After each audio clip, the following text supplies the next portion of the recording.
Hi guys, nandito tayo ngayon sa opening ng bagong place ng Madjo Chow Master. Ito yung na-feature natin before sa Bulacan, Bulacan. Actually, nasa Bulacan, Bulacan pa rin naman sila. Nasa ibang lugar lang sila. So, nakahanap sila ngayon ng mas malaking place, ng mas malaking location. Mas malaki yung parking, mas maraming seats na yung pwede nilang i-accommodate. So, mas magandang lugar at mas magandang experience yung may bibigay nila sa atin. Siyempre, masarap na pagkain. At ang kanilang bestseller na Chow Pan Rice. Mas open na dito, mas marami na sila na samahan nyo kami ng mga kasama natin sa Bulacan Vloggers. Kamusta po? Ganda po ng pwesto nyo, in fairness. Sariling design, hindi pa natapos. Oh, hindi, tsaka hindi, yung parking. Yung area. Minute ko talaga dun. Talagang ano na po yan. Tatagyan. Ang malakasan na. First year namin na Sakto. yung Chowpan. Yung pares na. Okay.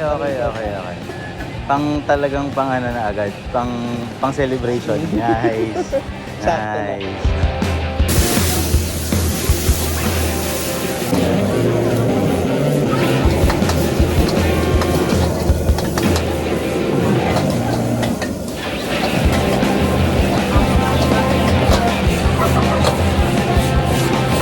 Dito sa kanilang second branch ay na-improve na yung kanilang sistema dahil nga mas marami na silang kayang i-accommodate.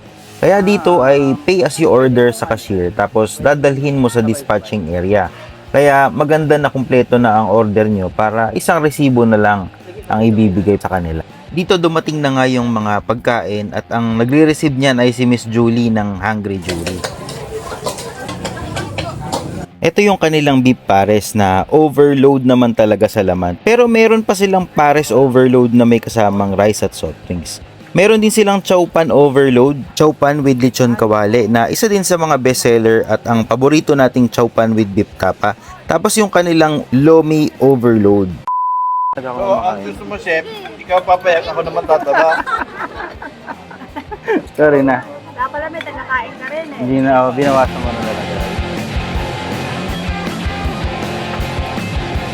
Kung nais nyong matikman ang sikat na sikat ngayon na Chow Pan Master Fried Rice ay 24 hours ang kanilang second branch dito sa May Santol, Bulacan, Bulacan.